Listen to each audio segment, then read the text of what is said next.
All right. Good afternoon, everybody. Thank you so much for joining us today for today's session on the K-12 Principal Registered Apprenticeship Playbook. My name is David Donaldson with the National Center for Grow Your Own. I'm really excited for you all to hear from our panelists that will be coming up in a little bit.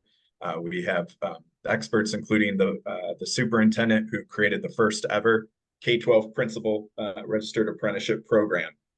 But before we get started, just a few things. Wanted to provide a little bit of a background on this work today. As I mentioned, we'll be joined by Kirsten Baesler, State Superintendent of North Dakota, who we can't thank enough at the National Center for Grow Your Own for her leadership, along with her team, including Assistant Superintendent Lori Matsky, to be open over a year ago to pursuing the K-12 Principal Registered Apprenticeship. Getting that approved by the U.S. Department of Labor has made the world of difference, because now, as we can see folks attending this webinar from all across the country, I see folks from Washington State, West Virginia, Georgia, Tennessee, and many, many other states, Maryland as well, that I know, and names that I look forward to getting to know. It's now available for anyone in the country to take advantage of. And we're grateful for organizations like the National Association of Elementary School Principals and the Council of Chief State Schools Officers that support, in the case of CCSSO, state education agencies all across the country, and the National Association of Elementary School Principals that has a very vested interest in seeing principals flourish, and that includes in the way they are prepared so that it will lead to longer retention. With that said, based on the work that started in North Dakota, principal apprenticeships, registered apprenticeships are spreading across the country. We had the opportunity to work with a district in Texas, Ector County, previously led by Dr. Scott Murray, to become the first district-led registered apprenticeship, and that was in the state of Texas. We're now working with states like the Virginia Department of Ed to do their principal registered apprenticeship. And I know states like Ohio and Rhode Island are also pursuing this. It's great. And I know there's many other states that are exploring or may already have programs approved. Really exciting to see how states are taking this and where they're going with it as we move forward. We want you to be aware of the playbook that did come out earlier this year. Ben, if you want to, perfect, you already beat me to it. The playbook that was co-released with North Dakota. We're really excited that this opportunity for folks to use. If you are on this call today and you're interested to learn more, or where do I begin? Well, again, you're going to hear from some experts in a little bit, but also this resource hopefully can benefit you as you look to design and implement these programs. I think you're going to hear from the speakers today. We can't stress enough the importance of adapting it to your local context. I also want to be perfectly clear that this playbook and additional resources are also available at the North Dakota Department of Public Instruction's website as well. They've done an excellent job providing resources in this space. And then finally, just one other slide I want to share before we kick off our panel. Almost a year ago, had the opportunity to sit down with Assistant State Superintendent Lori Matsky. We were together at the National Rural Education Conference, which took place, I believe, in Savannah, Georgia, when we were there. Or Chattanooga, sorry, I think it's in Savannah this year. And we were able to do a deep dive at the time on the K-12 registered apprenticeship. So if you're interested, after today's webinar, if you want to get more in the nuts and bolts, feel free to watch this webinar, or again, reference the playbook. But for today, we're going to kind of talk about multiple things due to the panel that we have, again, leveraging their expertise. And so with these experts I keep referencing, I'm going to ask them to now turn on their screens and come off mute as I introduce Kirsten Baesler, State Superintendent of North Dakota Department of Public Instruction, who happens to be the longest serving state superintendent in the nation right now. And I believe, I know this part's accurate, the former president of CCSSO, and I believe the active president. Correct. Is that yes. awesome? Yes. Which is that is correct. So yes, incredible to have you here. So thank you so much. Dave Steckler, who's a principal of Red Trail Elementary, in North Dakota, but also the past president of the National Association of Elementary School Principals, and Rosalyn Rice Harris, Senior Director of Collaboratives at the Council of Chief State Schools Officers. So Kirsten, Rosalyn, and Dave, thank you so much for being here today. And with that, let's get started. So the first question is for Superintendent Baesler. I personally, and you've heard me say this many times, but I want everyone to hear this that's attending today and that will watch the recording. I've always loved that you have said, hey, North Dakota doesn't have a principal shortage, but you wanted to address principal quality by pursuing this work. Based on our work all across the country, we see that too often leaders wait until there's a problem or a crisis to do something about it, to address an issue. But you've always been proactive. Could you please share more regarding your thinking of pursuing the principal registered apprenticeship? Certainly, I'd be happy to. First, thanks to the National Grow Your Own Center, to you, David, personally for being on this walk with us, on this journey with us. It's truly appreciated. I don't know, most people know by now, but maybe some on the call don't. So David was working with the Department of Education in Tennessee when Tennessee became the leader in this space and applied to the U.S. Department of Labor to create an apprenticeship pathway for our teachers. And so when that happened and Tennessee created that program, every state in the nation, every state leader in the nation was like, whoa, okay, that could be part of our solution to our recruitment issue for teachers. There's a lot of people working in our school districts across this nation, and North Dakota is no exception, that had really incredible people working as paraprofessionals, as teachers' aides that said, I want to do this, but really couldn't afford to take time away from their families. Number one, to commit to that traditional education preparation program, much less quit their day jobs as a paraprofessional, and then on top of that, pay tuition to an education preparation program. So that was significantly the start of all of this conversation of, okay, so we've got this teacher preparation program and this apprenticeship program that has eliminated so many of those barriers. But recruitment and the ability to get an initial license for these individuals that were already living in their communities, already knew that they loved education as a career path, and then the tuition barrier. But how do we keep them there? How do we ensure that, yes, we've cleared the barriers for the teacher apprenticeship program to those barriers that existed. We've gotten them through the teacher preparation program, and we've gotten them their licenses. But that retention problem remained. And so really digging into that, it's like, so why aren't they? And there's a multitude of factors that contribute to a licensed teacher deciding that teaching isn't their forever love. But one of the factors that we heard reoccurring was the working conditions and the leaders that they were working for. So often we heard that teachers weren't quitting their students or their schools, but oftentimes quitting their leader, quitting their boss. And so we recognized that there was something there that we could possibly provide a solution to, or at least an assistance to us, help us understand and solve that problem.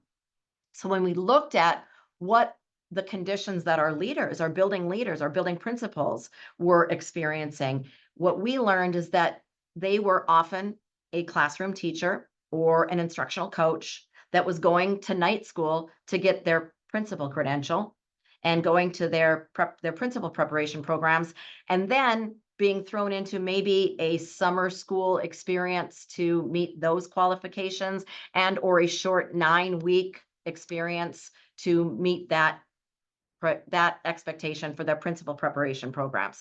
And we recognized clearly that our principals weren't being supported, or our principal candidates were not being supported with the mentorship, the year-long experience, the opportunity to be mentored by and have a supportive environment to learn how to be a good instructional leader, to create conditions and culture within a school building that they wanted to nurture. And so through these programs that were shortened and condensed, and night programs and summer school experiences, summertime experiences. So that is when we began exploring with you, how might we be able to provide learning conditions and a true authentic apprenticeship program that was over a year-long experience for these principal candidates that would allow them to be that instructional coach, that leader in a building that was creating a culture and a work environment that our teachers were needing and asking for in order for them to thrive as teachers. And so again, it wasn't really because we had a principal shortage and we needed to churn out more principals. It was about providing and creating the right type of experiences that our principal candidates needed and deserved to have, so that when they took over their leadership role in a building, that they were ready to support those teachers within their buildings. And so that's how we really created or began to explore what that meant. And all of us have seen clearly that when our federal government is talking about support for education, there's always conversation that and Assistant Superintendent Matsky says this best: education dollars seem to be shrinking at the federal level each year, but what is not shrinking is workforce dollars. So how, as educators and educator professionals, can we capture and leverage that continued support for workforce and Department of Labor dollars and bring that into our sector of the workforce as well? So those are the two reasons that we really chose to explore the principal apprenticeship program, but also knowing that as a state education leader, that we can't do this in isolation. Way too often, I think state school chiefs, and Rosalyn can speak to this a little bit more as on a nationwide basis.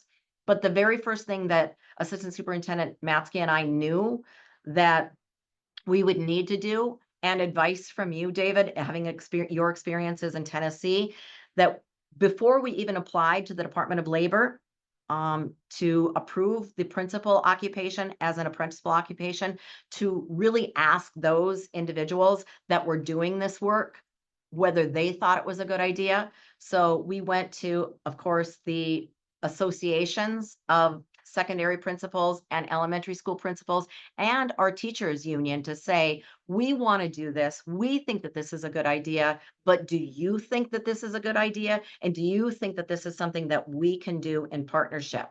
So we went to the Council of Chief State School Officers. We went to Principal Steckler's Association of Elementary School Principals and the secondary school principals, both at first in our state, and then asked them to help us connect with national associations to get the sign on. And that was a really big step, and I think an important factor for us to receive approval from the U.S. Department of Labor to add this, because it wasn't just a state chief school officer having a good idea, but it was also the organization of multiple state school chief officers and those that we were working in partnership with themselves, the principals and organizations and the teacher organizations that existed. So I think that those were some big factors in the way that we approached it. Yeah, that's right. I think your coalition building was phenomenal, and I've never seen an occupation get approved by the U.S. Department of Labor so quickly. I think it took about 2 months, whereas when I was trying to do teacher, it took 2 presidential administrations. So there's something to be said about your ability to bring people together, Superintendent Baesler. Thank you very much for that. There's a lot more that I want to harp on, but we'll get to it with some of the questions, specifically around proper principal preparation and some of the things you have seen and what you desire to see moving forward.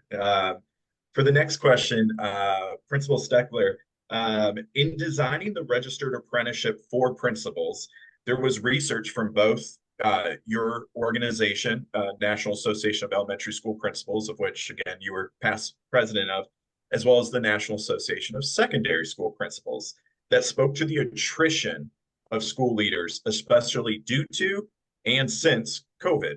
And that can deal with also, with the finances, with the having to be, also oversee not just education, but health when COVID hit, but also the political climate that was involved. So a lot of factors led to that. Can you share what brings you hope about registered apprenticeships for principals, specifically when it comes to dealing with and hopefully seeing an increase in retention long term? Absolutely. Thank you, David, and thank you for allowing me to be here today. I'm going to touch on a few things. And actually, before COVID and after COVID, there's multiple things that kind of came together. I think that we saw prior to COVID, and then after COVID, there were things that really, I guess, amplified it and definitely showed that we needed to support the educational leader position much better. And I think the first thing that I really wanted to talk about was that principal preparation, the criticalness of it. It improves the principal's sense of efficacy and the satisfaction. And in return of that, the retention of principals. I think, I think Kirsten's talked a little bit about the retention of teachers. Also, after COVID, the retention of principals was struggling. Access to high quality preparation, internships, and mentoring significantly reduces the likelihood that principals will leave their schools and profession. And I think it's been proven after the COVID situation. We did a short survey with NAESP, and we were finding anywhere from 1/3 to a half of 0 to 5 principals were leaving the profession. So when principals are given the opportunity to learn and prepare for the profession, they're more likely to stay in that profession. Also, nearly not all principals, novice or experienced, they indicate the desire for continued learning to meet the student and staff needs. We can never, ever stop providing the support for our principals, no matter if they're new or if they're a younger one in their profession, or even if they are an experienced one. Research has shown that strong principal preparation matters to other school outcomes, such as teacher retention. And this goes back to what Kirsten talked about. When there is a strong connection between principals' overall preparation quality, teacher retention improves. In saying that, teacher retention improves when principals were specifically prepared for the task of developing and coaching people. And I think sometimes we've missed that. When principals know how to support, they retain them. And I think, that's one thing that I think we've gotten better with. But I think we got to get stronger with that. There are two important aspects that I really believe in when you're thinking about principal learning. And it starts with what principal learn matters. Principals need to learn what an instructional leader is.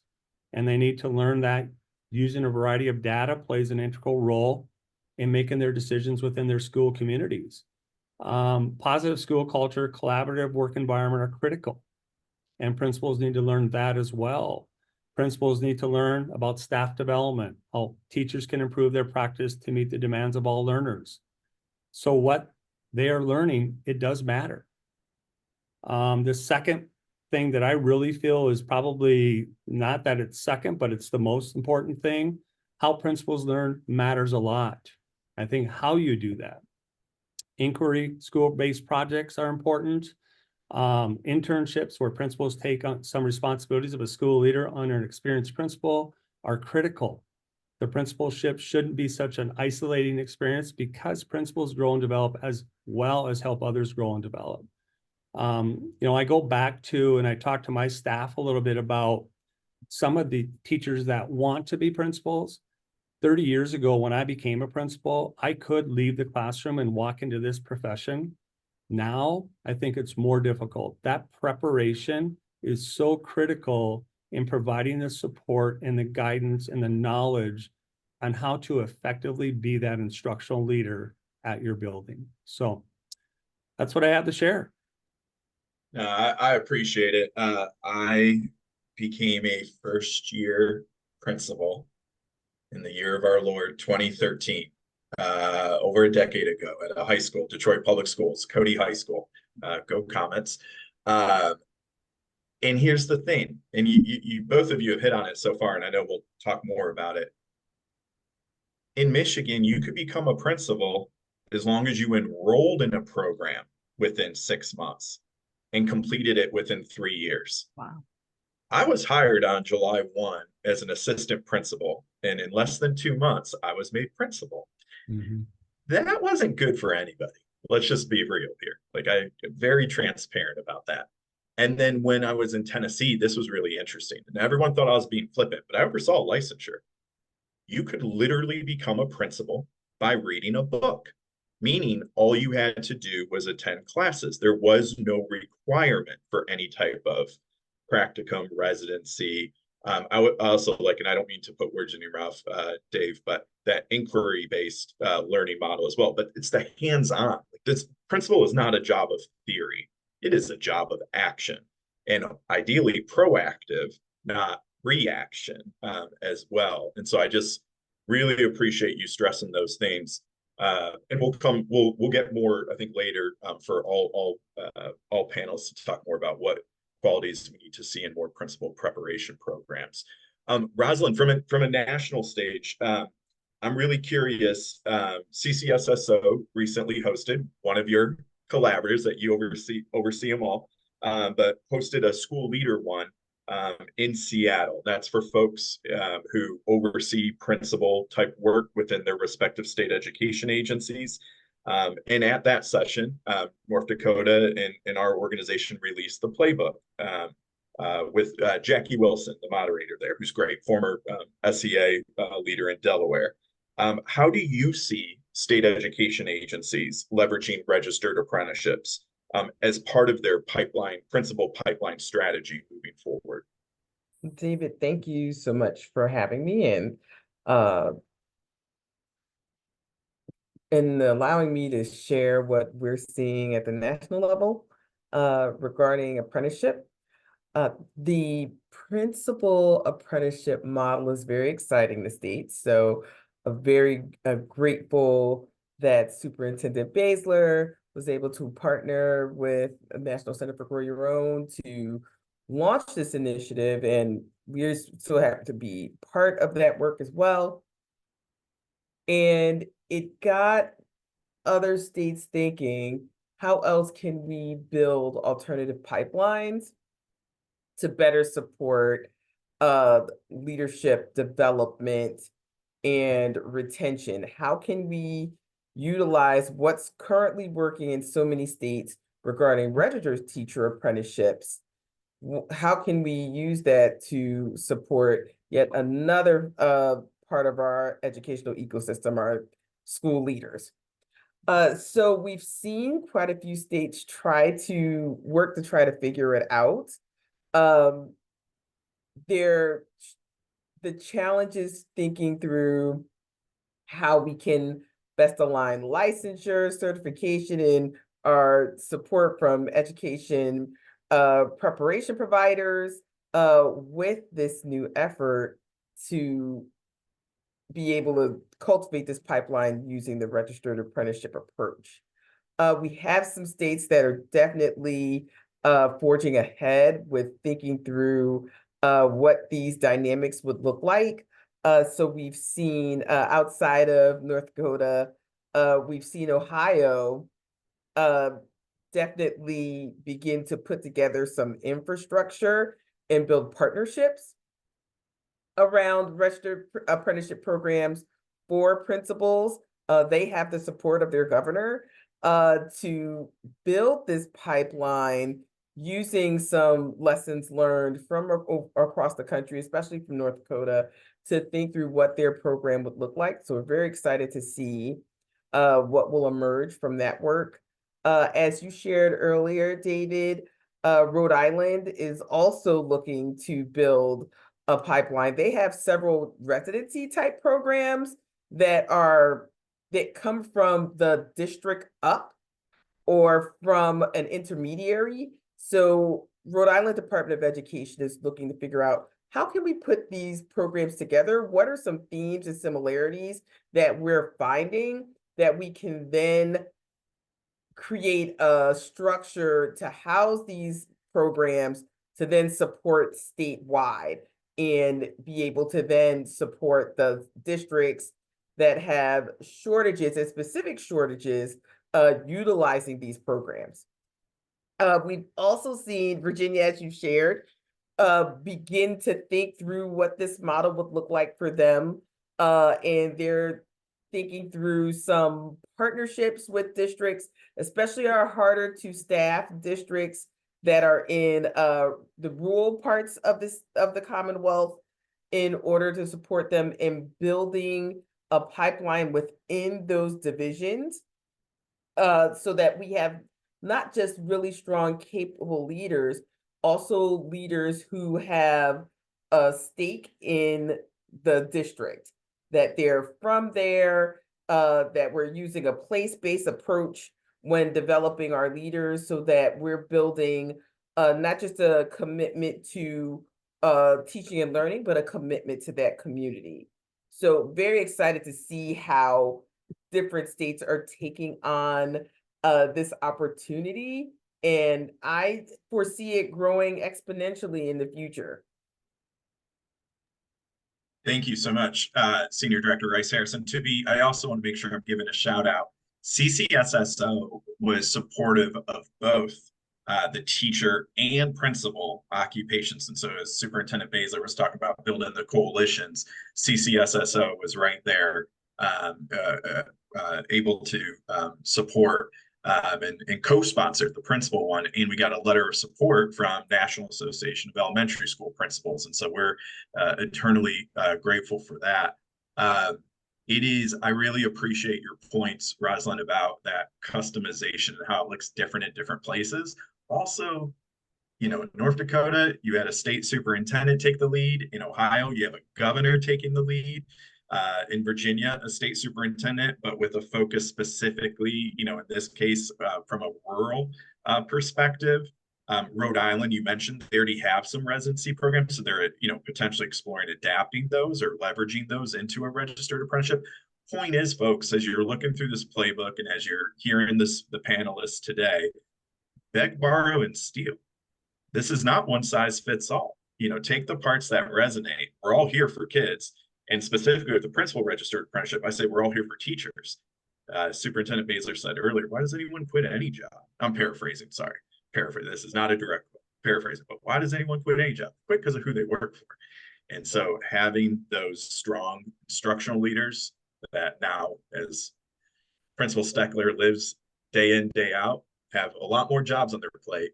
But that also means teachers have a lot more jobs on their plate as well. And so we need quality leaders that can speak to the growth and development of our teachers. Superintendent Baesler, back to you. We just heard, how your work has influenced and spread across the country, but what's the latest in North Dakota when it comes to the principal registered apprenticeship program?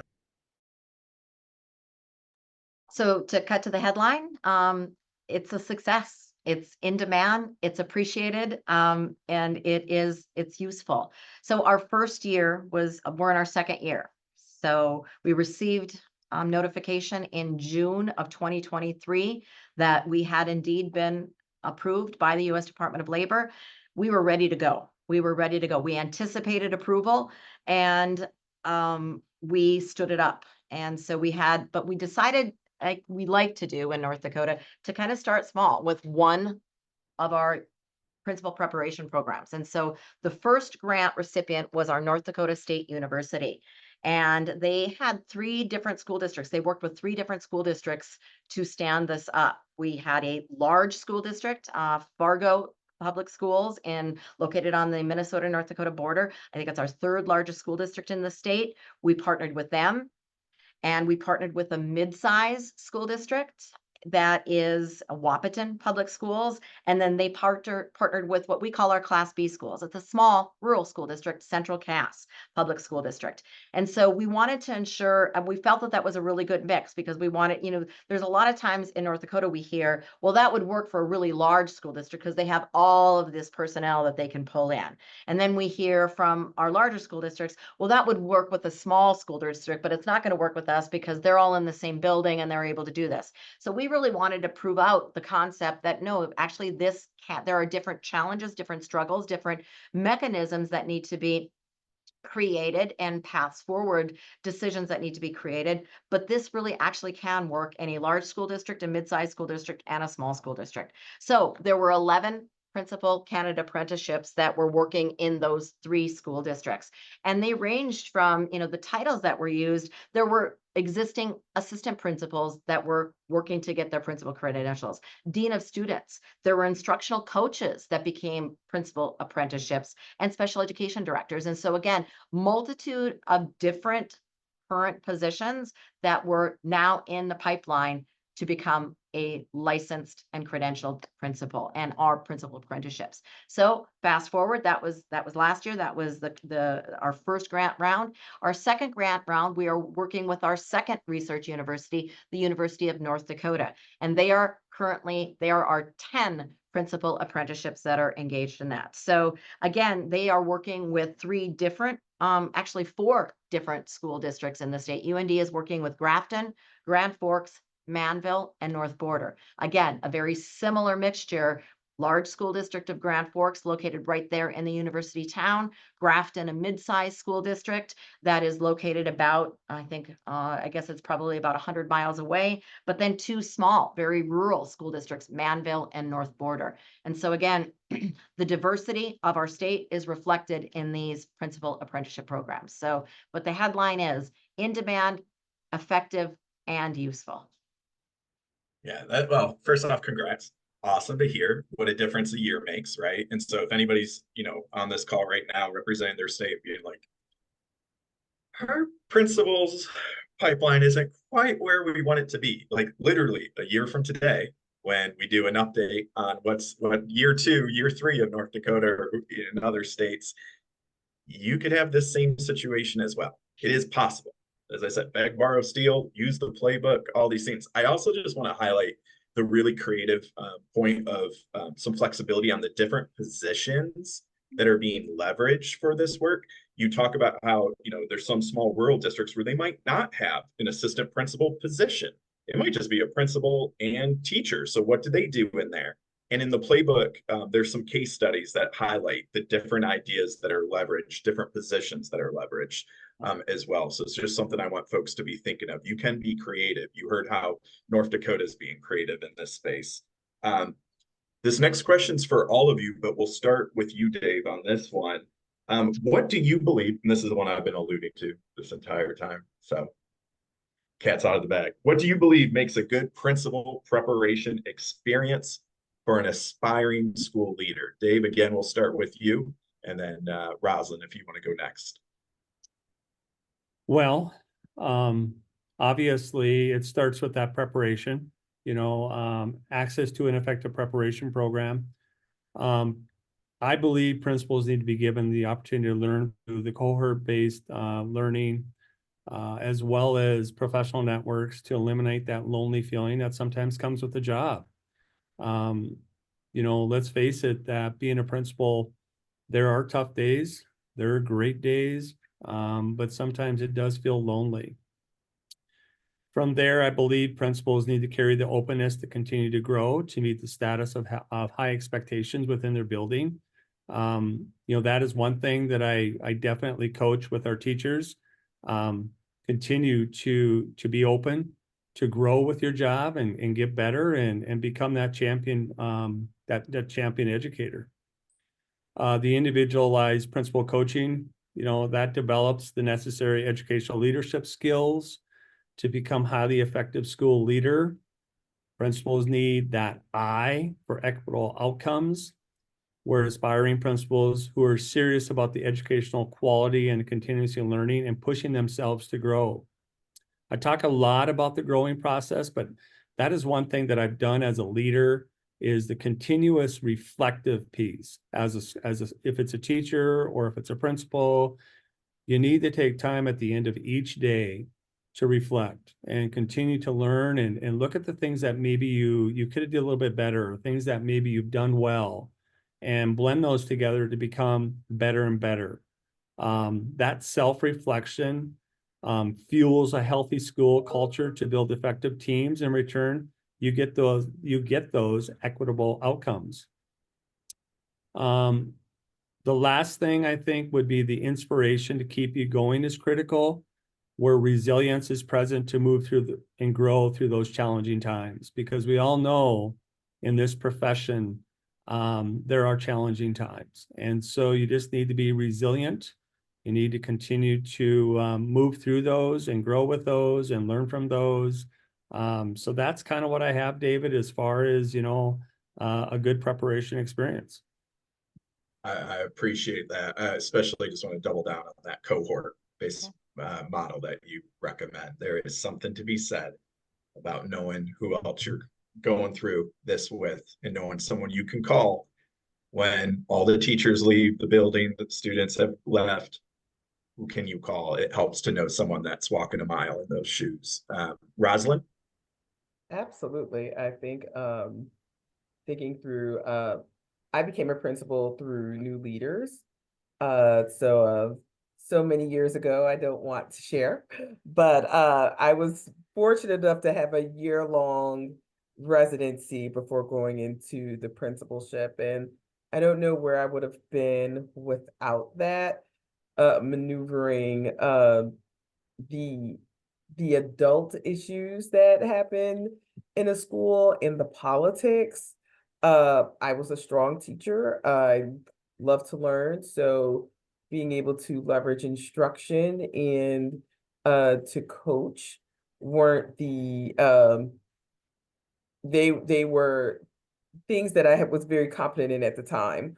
It was all the other parts of leading a school that I was very much a novice, and I was able to experiment and try and fail and be coached through that year. So I was able to come in with a thicker skin and a larger toolkit as a result to be successful.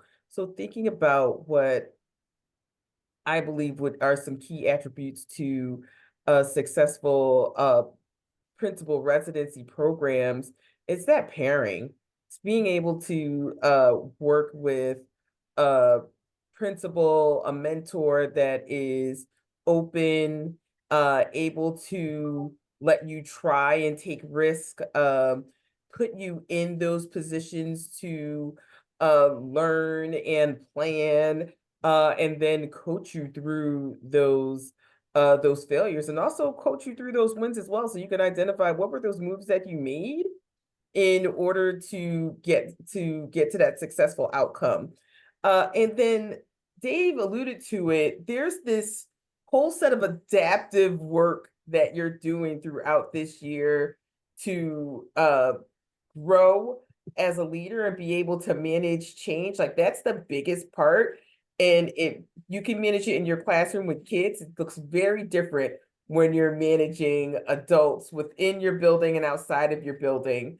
So having someone think aloud with you and work through those pieces with you is very valuable.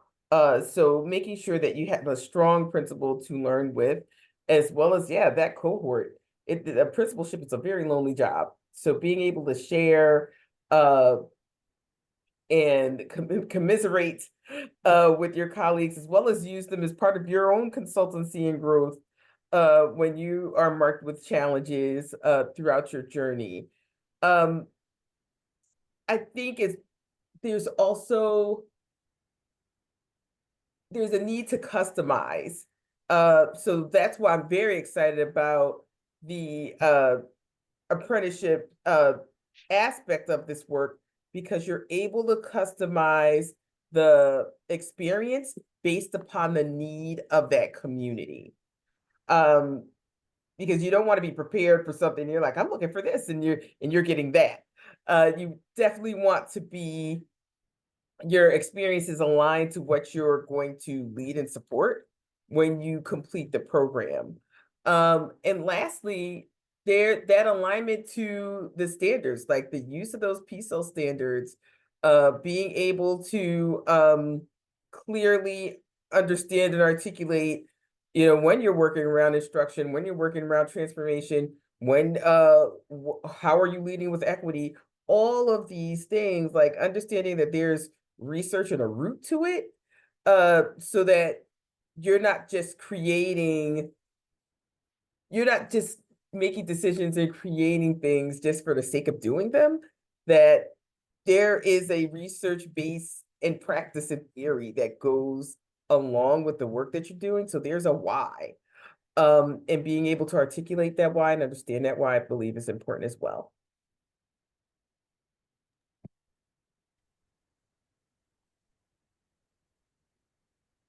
Superintendent Baesler, anything you'd care to add here? Yeah, well, I'm going to say exactly to everything my colleagues on the panel have said, to Dave and to Rosalyn. And for me, I think it's pretty fundamental. I think, you know, all of us on the line and all of us on this panel, we're educators. We were teachers first, right? All of us. And so I don't know that there's a lot of different, and we spend a lot of time talking about the pedagogy of what makes a good teacher. And then you move to andragogy, which is the science of what's good for adult learners. I don't know that there's a lot of difference in this regard. What's good for pedagogy is also good for andragogy. And there's some basic, simple things that we as teachers understood and knew. It's the scaffolding, like how do you slowly remove the supports and allow them to stand alone?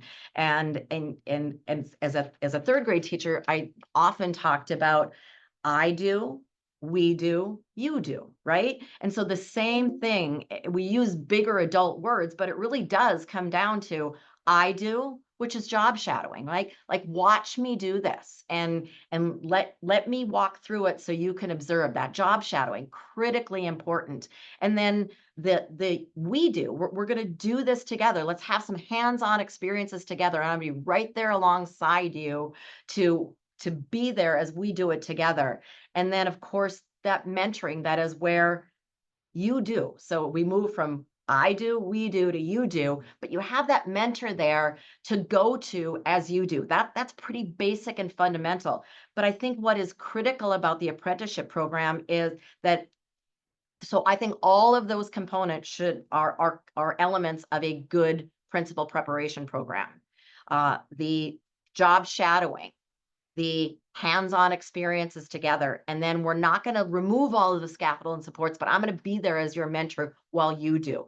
All of those elements are important. But I think what maybe sets aside the apprenticeship program versus our traditional preparation programs in this regard is that our principal preparation programs that I've seen and that exist outside of the apprenticeship program is that it doesn't allow that length of to actually do the I do, we do, you do experience. We through over the course of a whole year. And to be a building principal and an instructional leader and a communicator to our parents, if you're doing that field experience in the summer, you're not going to get standing up a whole year. And then if you do it in the first 9 weeks, you're not going to experience at least what happens in North Dakota when you come back after Christmas break. And boy, kids are going through some things and teachers are going through some things. So how do you work your way through that?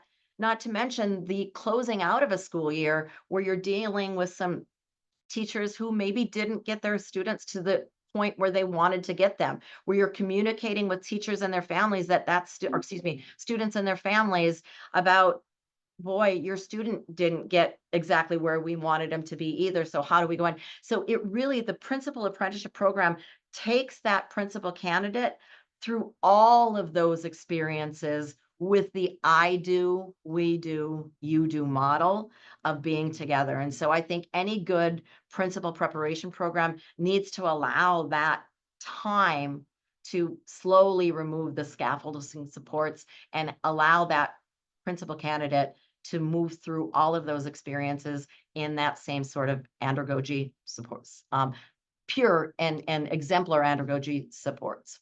So.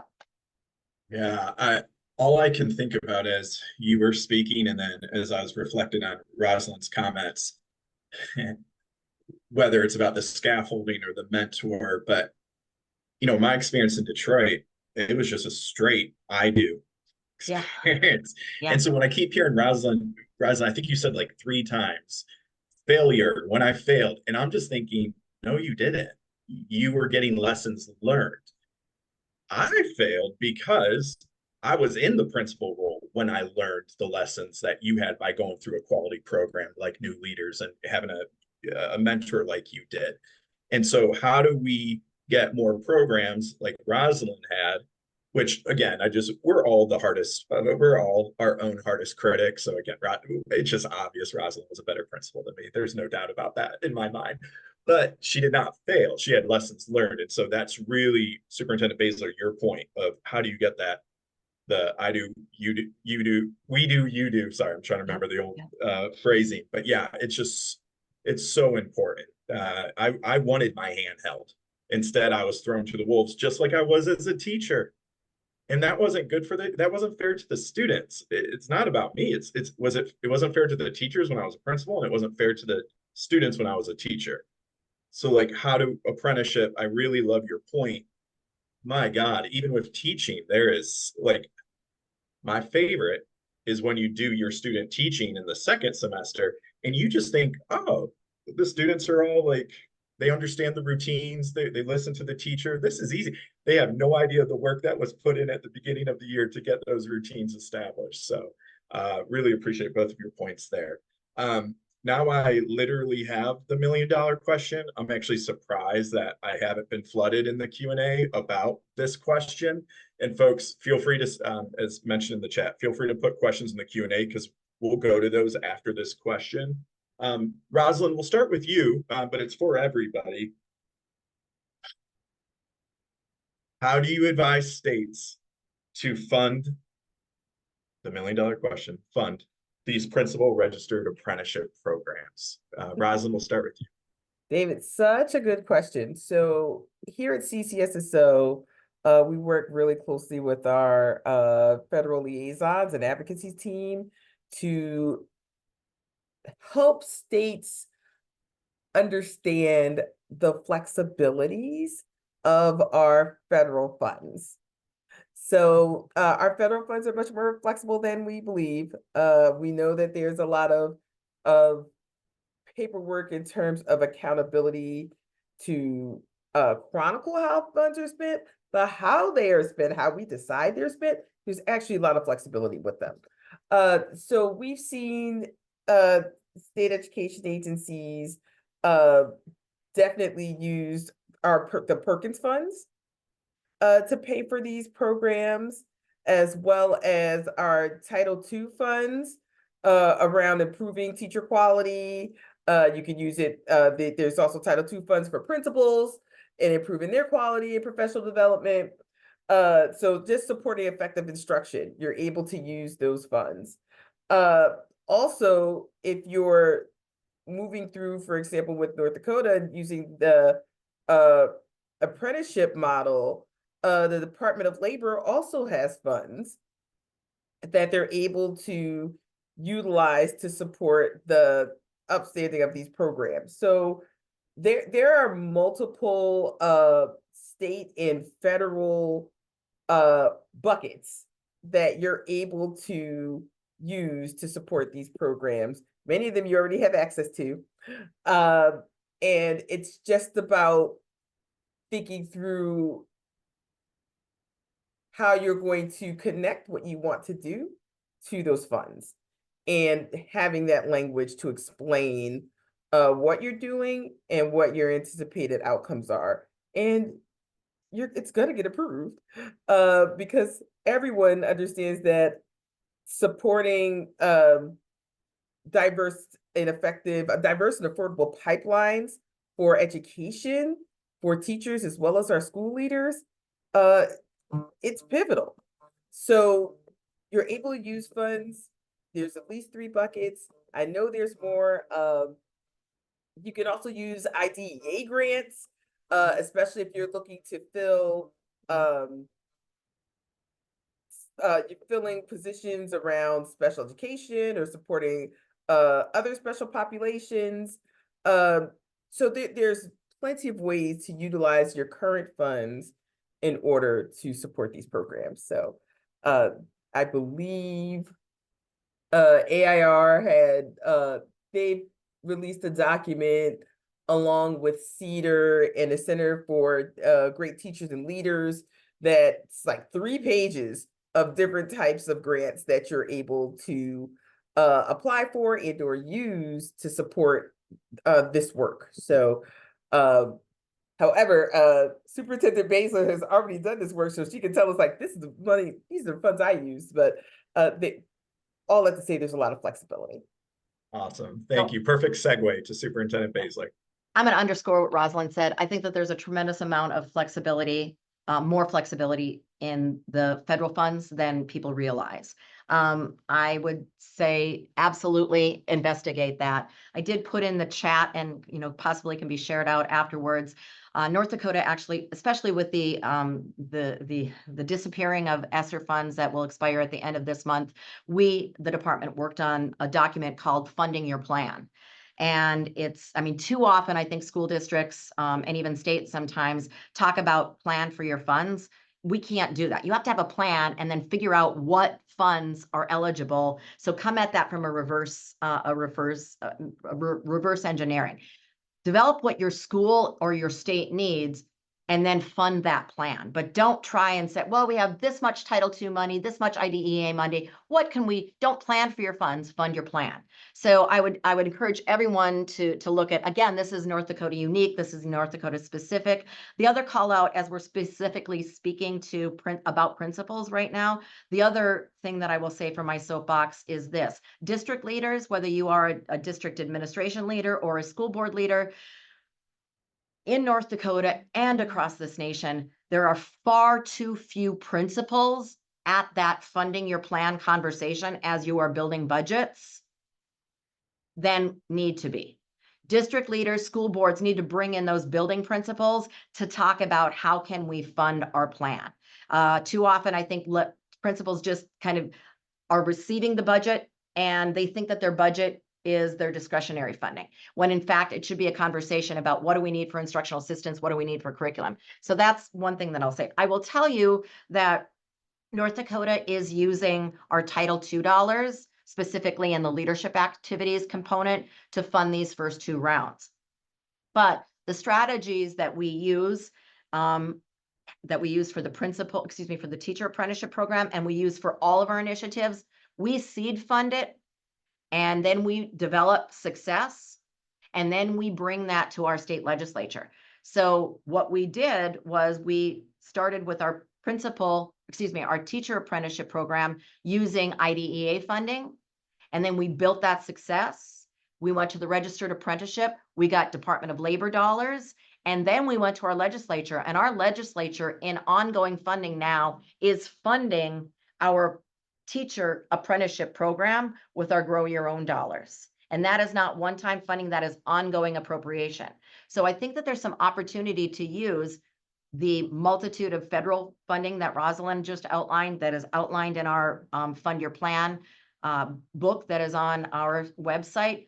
But those Department of Labor dollars, I'm going to say, like, that's not an entity that we normally work with, Department of Labor, but it is now.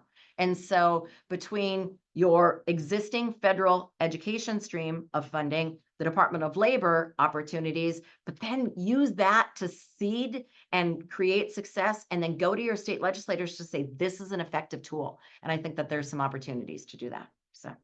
Absolutely. North Dakota got 4.1 million from the U.S. Department of Labor last year through the SAFE, competitive, and base funding grant, and then, as you hear, she's piloting these things. And then we've been able to work with Hawaii, Alaska, Nebraska, and Virginia to get 23 million this year through the same SAFE grant because of the precedent that North Dakota started. And several other states are getting money through that. It makes the world of difference with the long-term goal. North Dakota already got there, but the long-term goal of using that funding, so 3-year grant as a pilot to establish proof of concept to get your legislature to put it in. We're seeing more and more legislators do that. Something else, just questions in the chat want to hit on.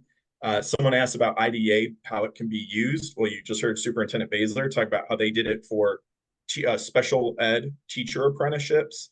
They were able to do that.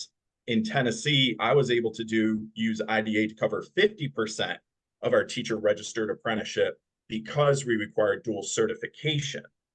So that allowed me to tap into that. Also, Title III can be used if you're doing English as a second language.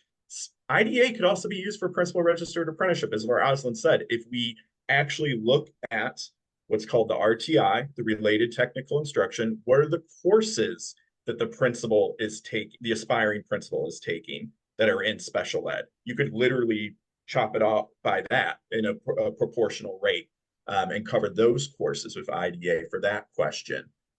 Also, there's more funding in the playbook about how North Dakota funded principal registered apprenticeships. And if folks are looking for more on teacher registered apprenticeship funding, please go to our webinars page, Teacher Apprenticeship 101. We have our slide that we've been doing on how districts, to your point, Superintendent Baesler, locus of control. I'm just going to take over and keep doing Q&A here. Question for you, Superintendent Baesler.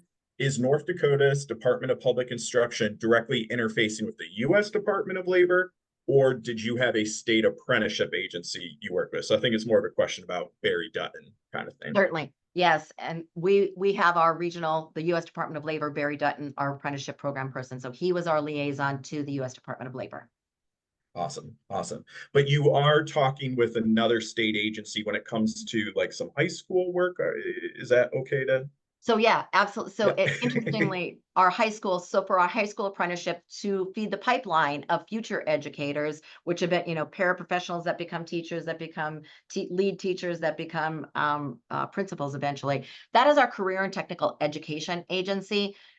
In some states, CTE is under the umbrella of the Department of Ed. In North Dakota, it is not. It's its own separate entity and its own agency. So we partner with the Career and Technical Education Agency in our state. All right, we have 2 minutes, so I like this question a lot. In the first year of implementation of the program, have there been any lessons learned, I wonder, that have caused adjustments as you move forward? So yes, there has. Being very, very clear, we've gotten tighter and more crisp in our memorandum of understanding between our preparation program, our North Dakota State University, and our school districts that have the apprenticeships and the Department of Education. So just like, again, I'm an elementary teacher. I talked about I do, we do, you do. I also the best way to explain this is my job, your job, to be very clear in that MOU about who is responsible for what and actual explicit execution of deliverables because we kind of ran into, well, I thought you were going to do this. Well, I thought you were going to do this. So we needed to be clearer in that. We also want to grow and expand our opportunities to we're very dedicated to learn everywhere and competency proficiency based. So we want to get clearer about that as well. Awesome.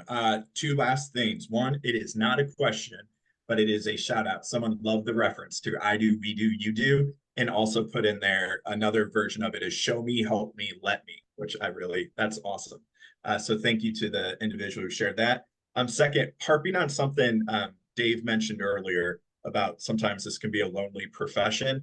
If you are on this call and you are exploring principal registered apprenticeships and you belong to a state education agency or state labor department or state apprenticeship agency, you belong to a school district, or if you belong to an ed prep provider, the National Center for Grow Your Own has a completely free state network, district network, and ed prep collaborative. The ed prep one we do with our friends at Deans for Impact. It's a chance to not be alone. All meetings are off the record. North Dakota was one of the founding members when we started with 7 states. We now have 41 states in that network. We have a separate district one. In the ed prep one, we have 75 ed prep providers is what Deans for Impact told me today. So we're going to put in the chat, I believe, a link if you're interested in signing up. Again, 100% free, so everyone can afford it. And you'll learn from people like North Dakota. Superintendent Baesler, any final thoughts? One final thought that reminds me, not being alone, lessons learned. We have created monthly calls with the providers and the districts and our state where there is a consistent, it's an hour long where we all just share our challenges and lessons learned. So set up that communication vehicle on the front end to make sure that people that are entering into and committing to this don't feel like they're alone. Yeah, and your Grow Your Own newsletter is a model for other states to take a look at as well. I'm on it and I love it. I love getting the updates. So I want to specifically say thank you to Rosalyn Rice-Harris from CCSSO, Dave Steckler, principal, as well as past president of the National Association of Elementary School Principals, and Superintendent Kirsten Baesler, State Sup of North Dakota Department of Public Instruction. for all sharing their expertise, specifically Principal Steckler. Thank you. You got students. I mean, I appreciate you taking time out of your schedule more than most, because you're literally just, you got a lot going on. And I hear them in the background. yeah, I love it. Well, thank you for your service, and from one former principal to a current one. Thank you. With that, just want to say thanks, everybody, and here's our contact info if we can ever be helpful. We'll have another webinar coming up soon. Feel free to follow us, and thank you so much. Thank you to our panelists for sharing your expertise. Take care, everyone. Bye now.